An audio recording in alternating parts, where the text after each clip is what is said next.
Welcome to the Team Engagement Podcast, where leaders of teams share their insights. We discuss 5 questions in about 10 minutes.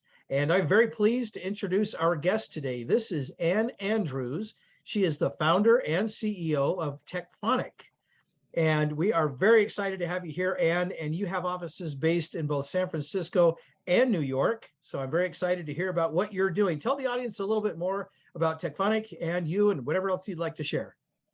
All right. Thank you, Sean. Thanks a lot for taking the time. Thank you for having me here. As Sean said, I'm Ann Andrews. I'm the founder of Techfunic. Um, Techfunic, as a company, we democratize STEM education for children across all social classes, right? So we offer math and coding classes in a very affordable, family-friendly way. Our plans start at like $99 a month, and it's like 2 classes per week. So it's very, very cost-effective. It's a great value proposition for families who are looking for a little bit more support for the children, both in math and coding. As you know, not every school in the US has a solid coding curriculum, and technology is the future.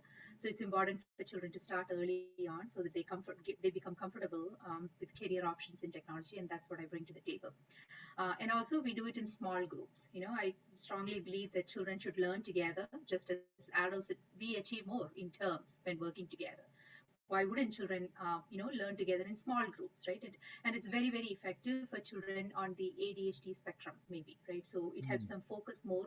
The group energy helps them set aside distractions, and that it carries them in a space where we also use something called Socratic tutoring, which is we ask by questions, and we give experiential or project based situations for them to grasp concepts and learn better.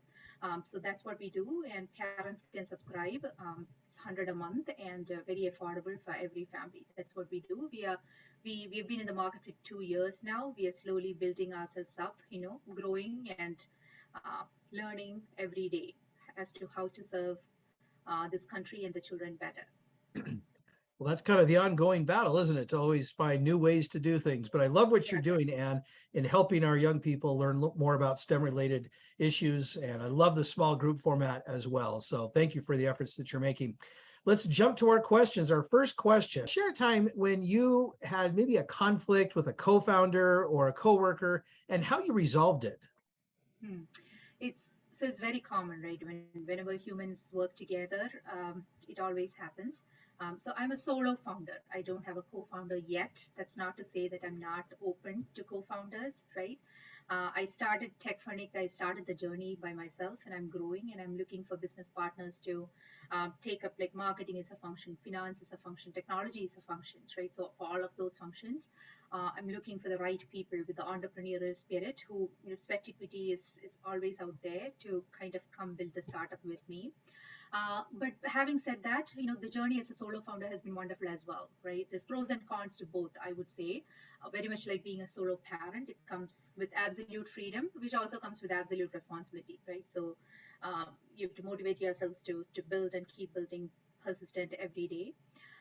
So that's one thing. And as with everything in life, you have to be good with yourselves to be good with a co-founder or a co-worker, right? So with co-workers, even with my team members, right? If I have a situation and if I'm not in agreement, right? During the meeting we might agree to disagree, but then I put myself in their shoes. I kind of sleep on it. I give them some time, right? It's important to convey that, hey, we are not in agreement, and then let's take this offline, right? And then I sleep on it, and I address it after some time, so that each person has had some time to process. And then if you're vulnerable with people and show them, hey, here's where I'm coming from, help me understand your perspective, let's see how this works it out. It's always about having a mutually respectful conversation and ironing things out. So I think it eventually comes back to me. If I'm fair to others, they're fair to me, and we are able to work it out. So I really like that. And I especially liked your comment about when you do have these disagreements and they do come up, as you pointed out, all humans, it's just part of the deal.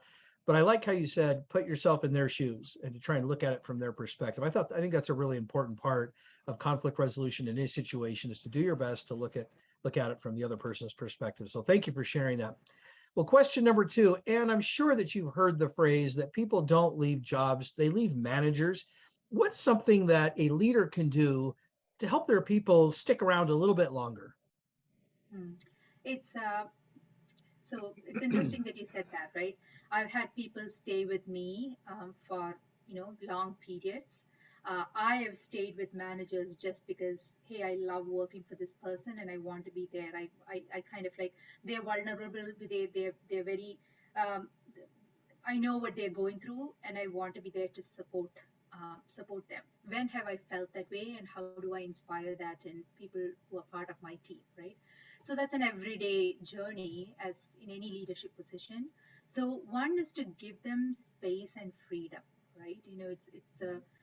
To treat them as humans, not just as resources, right? Not just as, hey, how much have you accomplished, or what's been your productivity this week? It's not just that. I mean, how are they as humans? I sometimes, just give them an impromptu call. Each of my team members, right? They have one-on-one time with me, but sometimes I'll just call and just ask about their well-being, the family, what are they going through, and not bringing up work at all, right? I mean, that's a time just to connect as human beings, and that inspires loyalty, is what I've found, right? I mean, they appreciate that, and you just thank them. There are times when I've just sent a message at the end of the day, thank you for everything you do, right? And that means quite a lot to a lot of people. And I'm not saying that, I mean, it comes out of me as well. Sometimes when people, when I've seen, oh my God, how much have this person accomplished in a day? I'm like, thank you for everything you do.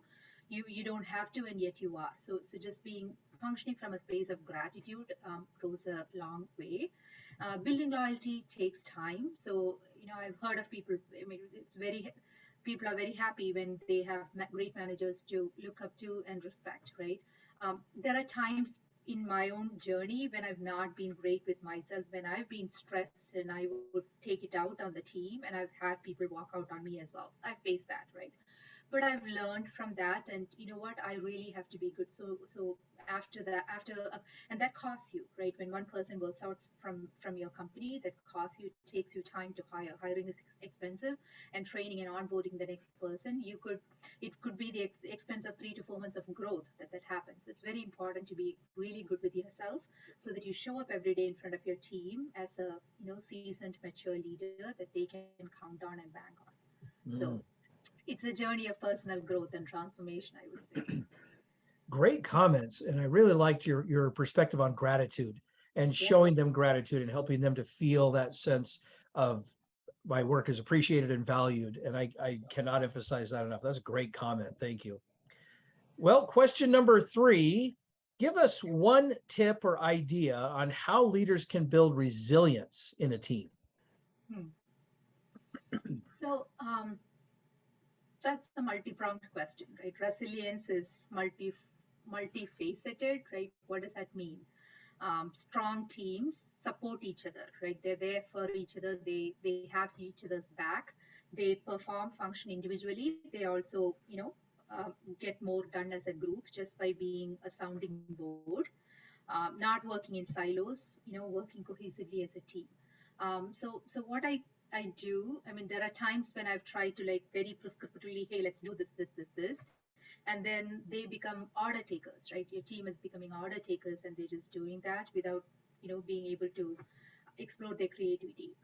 I think the better aspect is to set a vision, right? Hey, this is what we're trying to do this month, right? This is the goal, this is the vision, this is where I want it to be. How you execute is up to you. Come up with a plan, and I'm happy to, offer you guidance on the plan and my thoughts. But how you execute is up to you. So this is easy to say, and I strive every day to become better and better at this. And I've had great managers in the early stages of my career that I still look up to and connect with. So it's giving each other that space, but also if they are off track, letting them know, very gently, hey, this may not be the right way to do it, and then give them the space to come up with an alternate solution, right? You can't be solving it all for themselves. You can offer suggestions, but ultimately, if something doesn't work, helping them understand why I think it may not be the right approach, and then helping them to come up with, allowing them, giving them the space and freedom to solve it themselves. I really like that. That's giving people that creativity, that creative space, if you will, and letting them kind of solve those challenges that come up. I very much agree with what you just said. I think that's important to give people that opportunity, and that will build that resilience within the team. Great comment. Question number 4, is there someone that you would like to recognize that's had an influence or a positive impact in your life? Hmm. Well, it's not just one person, right? It's a Right, lot of people. It's a lot right. of people. It's just like a tree in the forest where every tree is supported by every other tree, and that becomes part of that's the strength of the forest. So, I think every manager I've worked with, every team member, every subordinate I've had has taught me something or the other. It has added to my experience and perspective, and caused any situation I face. I kind of look back on, hey, when have I faced a similar situation? What has been my my resolution then, and go forward. One person I would particularly remember is managing director that I was not a direct report, but I worked side by side with them. My last corporate stint was at Bank of New York Mellon, and he was ex-CIA, and he was a rarity on Wall Street. He was not from Wall Street, so it doesn't happen very well. I mean, Wall Street is a very small place. Everyone, recruits from each other, and it's a close spot. But he had relocated from being on the government side to the corporate side, and I considered him a mentor, and I said as much to him. And whenever I reached out, even to oh, I'm facing this, and he would be like, and this is not your first rodeo. This is what you should be doing, and this is think about it in such way, and this is probably why that person is doing so and so and acting so and so. Think about this, and you'll be just great, right? So um, yeah, I mean, if he's listening to this, he would know who he is. I wouldn't give up a name, but this was a managing director, ex-CIA with BNY Mellon. And it's been a lesson for me to be a great mentor to people, the kind of mentor that he was, to people who are looking up to me for guidance, and uh, be out there and be genuine and authentic. That was what he was, right? I mean, he was very open, and open book, genuine and authentic, and inspired everyone around him to be the best. And that comes from being true to yourself and being really good with yourself. So I aspire every day to be the kind of mentor and leader that he is. So Wow, that's great. I appreciate you recognizing him, and also I love that point that you mentioned about a ex-CIA, not very common on Wall Street. So that's impressive. So thank you. yeah. All right, Anne, our last question. Tell us a little bit about your first job. Oh wow. Okay. So that was a while back, and I grew up in India. I earned a degree in computer science engineering from India. So I started my career with this firm called Cognizant Technology Solutions. It's one of the four IT giants of India.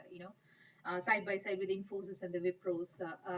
It's almost like a leadership factory out there. You're exposed to a lot of aspects of, hey, how do you serve across, right? It's overseas customers. How do you solve in all aspects of? Then we followed waterfall as the primary software development methodology: requirement gathering, design, development, testing, and then release management. You kind of like learn the nitty gritties of how to roll out an entire product right from the get go.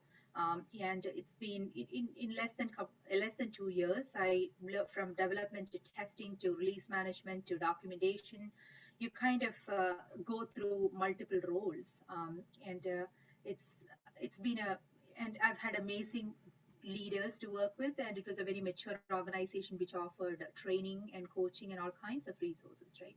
So I look up at Cognizant as the place that nurtured and grew me, and I developed grit and fortitude. It was long hours. It was working, onshore and offshore, coordinating across multiple geographies. Your communication skills are put to test, and your delivery, when you say that you do something, you do it by the time you promised it, because other people are waiting to pick up from where you left off, right?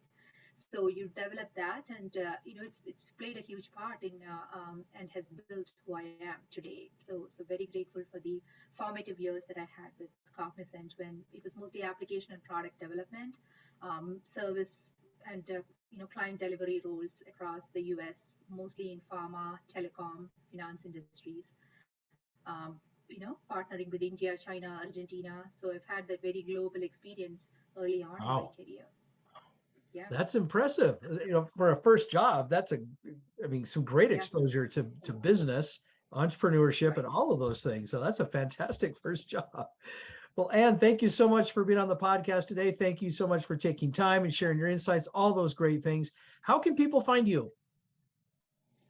I'm on LinkedIn, Anne Andrews. I'm also pursuing a degree in an MBA at NYU now. So if you just look for Anne Andrews, NYU Techfunic, Techfunic is the company that I founded, you'll surely find me. I'm also at anne@techfunic.com. And yeah, I'm on social media, all kinds of social media, if you just search by my name, Anne Andrews.